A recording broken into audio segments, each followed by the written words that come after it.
መነኮሳት የሚኖሩትን የቅድስና ህይወት ደግሞ የሚኖሩ ቤታቸውን እንደ ቤተ ክርስቲያን የሚኖሩ ባለትዳሮች ደግሞ በስም ደረጃ ሲጠሩ ትንሿ ቤተ ክርስቲያን ወይም ደግሞ አቅሌሲያ እየተባሉ ይጠራሉ። እንግዲህ ቅዱስ ዮሐንስ አፈወርቅ ነው ለመጀመሪያ ጊዜ ላይ ይሄንን ስያሜ ከትልቁ ቤተ ክርስቲያን ለመለየት እቺን ትንሿ ቤተ ክርስቲያን ወይም ደግሞ እውነተኛ ኦርቶዶክሳዊ ቤተሰቦችን ለመወከል ክርስቲያኖችን የተጠቀመው ማለት ነው። እነዚህም ባል፣ ሚስት፣ ልጅ፣ ሰራተኛና እንግዳ ያሉባቸው ሲሆን ቅዱስ ጳውሎስ ይህንን ኦርቶዶክሳዊ ቤተሰብ ልክ እንደ ቤተ ክርስቲያን ትልቁ አይበለው እንጂ ትንሹ ቤተ ክርስቲያን ያለበት ምክንያት በቅዱስ ጳውሎስ መልእክት በዕብራውያን ምዕራፍ 12 ከቁጥር 22 ላይ እነዚህም መንፈሳዊት የሆነችው ታላቂቷ ቤተ ክርስቲያን ውስጥም ያሉት አካላት በተመሳሳይ ቁጥር 5 ስለሆኑ ነው። እነዚህም አእላፍ መላእክት፣ የበኩራት ማህበር፣ የሁሉ ዳኛ የሚሆን እግዚአብሔር፣ ፍጹማን የሆኑ የጻድቃን መንፈሶችና ጌታችን መድኃኒታችን ኢየሱስ ክርስቶስ ነው። ስለዚህ ትንሿ ቤተ ክርስቲያን የተባለችበት ምክንያት ከዚሁ አንጻር ቅዱስ ዮሐንስ አፈወርቅ ስለተመለከታትና ስላያት ነው።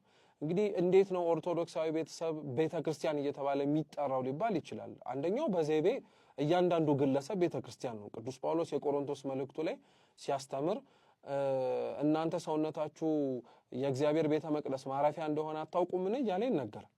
ግዴታ ስማችን አበበ ከበደ ተብሎ ስለተጠራ ቤተ ክርስቲያን አይደላችሁም ላይባል ይችላል። እያንዳንዱ የክርስቲያን ነፍስ ተጠምቆ የሚቆርብ ተጠምቆ በቅዱስ ሥጋውና በክቡር ደሙ የታተመ ሰው ለእግዚአብሔር ማረፊያው ነው፣ ቤተ መቅደሱ ነው፣ ቤተ ክርስቲያኑ ነው። በታሪክ ደግሞ ወደ ኋላ ስንመለስ ዛሬ በተለያዩ ዓለማት ላይ ሥርዓተ አምልኮ እንድንፈጽምበት የተዘጋጁት አብያተ ክርስቲያናት ወይንም ደግሞ ሥርዓተ አምልኮ የምንፈጽምባቸው ቦታዎች ሳይኖሩ በፊት ቤተ ክርስቲያን ቅዱስ ሥጋውን ክቡር ደሙን ለልጆቿ ታቀበልና ተሰጥ የነበረው በደጋግ ክርስቲያኖች ቤት ነው። የቅዱስ ጳውሎስ መልእክት ወደ ሮሜ ሰዎች ምዕራፍ 16 ቁጥር 5 ላይ ባለው ኃይለ ቃል መሰረት ብዙ የአማንያን ቤት ኖሮ ሳለ የልዲያ ቤት ግን ለዚች በቤት ውስጥ ላለች ቤተ ክርስቲያን ሰላምታ የቀረበበት ምክንያት አለ። እንዲሁም ቅዱስ ጳውሎስ ቀጥታ የሚለው በቤታችሁ ላለችው ቤተ ክርስቲያን ሰላምታ አድርሱልኝ ብሎ እያንዳንዳችን ቤተ ክርስቲያን እንዳለ ስንቶቻችን እናውቃለን? ሁሉም ቤተ ክርስቲያን አለ። ኦርቶዶክሳዊ የሆነ ክርስቲያናዊ ቤተሰብ እያንዳንዱ ቤቱ ቤተ ክርስቲያን አያርገው እንጂ አብያተ ክርስቲያናት ቢጠፉ ሥርዓተ አምልኮ የሚፈጸምበት ቦታ ቢታጣ እኮ ቤተ ክርስቲያን ወደ ትላንትና ወደ ከፋው ዘመን ጊዜ ከፍቶ ቢመልሳት እኮ ቤተ ክርስቲያንን እንደ የምንገለገልበት ቦታ የእያንዳንዱ ኦርቶዶክሳዊ ቤተሰብ ቤት እንደሆነ በጣም መረዳት አለብን። ቤታችን በቤተ መቅደሱ ንጽህና ልክ ነው መገኘት ያለበት። ስለዚህ እውነተኛ መነኮሳት ከእውነተኛ ባለትዳሮች የሚለዩበት ዋነኛው ጭብጥ ያለው ቅድም በስጋ በመውለድ ነው ብለናል። ትንሿ ኦርቶዶክሳዊ ቤተሰብ ቤተክርስቲያን የምትባለው ከትልቁ ቤተክርስቲያን ደግሞ የምትለየው መስዋዕትና መሰዊያ ስለሌላት ብቻ ነው። መስዋዕት የሚባለው የጌታ ስጋና ደም ነው። መሰዊያ ደግሞ የሚባለው ደግሞ ታቦቱ ነው። ስለዚህ እነዚህ ሁለቱ ሊታጡ ይችላሉ እንጂ ቤተክርስቲያን ውስጥ ያለው የቅድስና ህይወት ወይም ቤተክርስቲያን ውስጥ የምንለማመዳቸው መንፈሳዊ የሆኑ ነገሮች በሙሉ በቤታችን ውስጥ ሁሉ ልንለማመዳቸው የሚገቡ ነገሮች መሆናቸውን እያንዳንዶቻችን ክርስቲያኖችም ጭምር ማወቅ መቻል አለብን። ለዛ ነው ለምሳሌ አንድን ኦርቶዶክሳዊ ቤት ከሚያሰኛቸው ነገሮች መካከል ልክ እንደ ትልቋ ቤተክርስቲያን የሚያስፈልጉት ነገሮች ሲሟሉለት ነው። ለምሳሌ የመጀመሪያው ከትልቁ ዋናው ቤተክርስቲያን ቅዱስ ሥጋውን ክቡር ደሙን ከምንቀበልበት ማለት ነው ጋር አብሮ ትንሿ ቤተክርስቲያን ግንኙነት ሊኖራት ያስፈልጋል። አንድ ሰው ቤቱ ምንም በቅድስና ስላጌጠ ቤተክርስቲያን የማይሄድበት ምክንያት ሊኖረው አይችልም። አንዳንድ ሰው ቤቱ ጥሩ ስለሆነ ልጆቹ ጥሩ ስለሆኑ በሰዋዊው በሆነው አረዳድና አመለካከት እንዴ ምን የሚቀራቸው ነገር አለ እነዚህማ ቆርበው ኃጢአት ከሚሰሩት ሰዎች እኮ የተሻሉ ናቸው ተብለው ስለተለዩ ብዙ ሰው ቤተክርስቲያን መምጣት አይጠበቅብኝም ሳልሄድ ቅድስናውን አግኝቼዋለሁ የሚሉ የሚያስብ ሰው አለ። ይሄ ፍጹም ስህተት ነው። ትልቁ ቤተክርስቲያን ጋር ኦርቶዶክሳዊ ቤተሰብ በደንብ አድርጎ ግንኙነት ሊኖረው ያስፈልጋል። የቅድስናም የህይወትም የአስተምህሮና ያካሄድንም ልምድም ሂደትም የምንቀስመውና የምንማረው ከትልቋ ቤተክርስቲያን ስለሆነ ማለት ነው። ሁለተኛው የጸሎት ቤት ያስፈልጋል። እንግዲህ ቤተክርስቲያን ከምትሰጠው ትልቅ አገልግሎቶች መካከል አንደኛው ጸሎት ነው።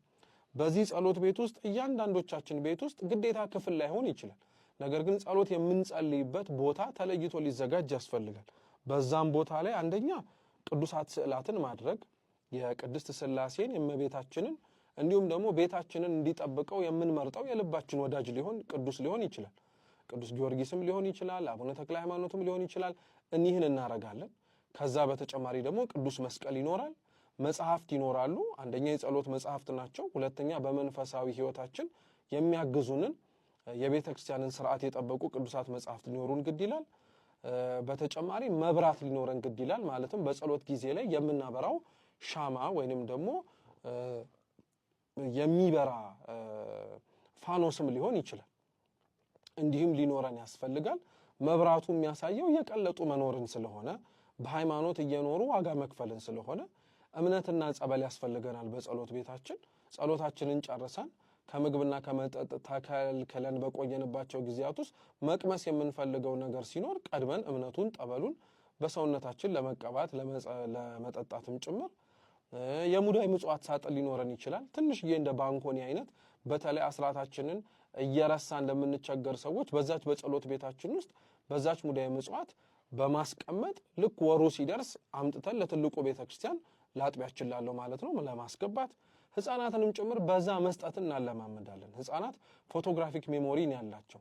በቤታችን ውስጥ ሙዳይ ምጽዋትን እኛ እንኳን ብር እየሰጠናቸው እንዲከቱ ካለማመድናቸው ነገ ላይ ትልቁ ቤተክርስቲያን ሲመጡ ሙዳይ ምጽዋት ሲያገኙ እኛ እንኳን ብንረሳ ሳንቲም ስጡ መስጠት አለባችሁ እያሉ ወይም ራሳቸውን ለመስጠትም ጭምር ስለሚጠይቁ ማለት ነው።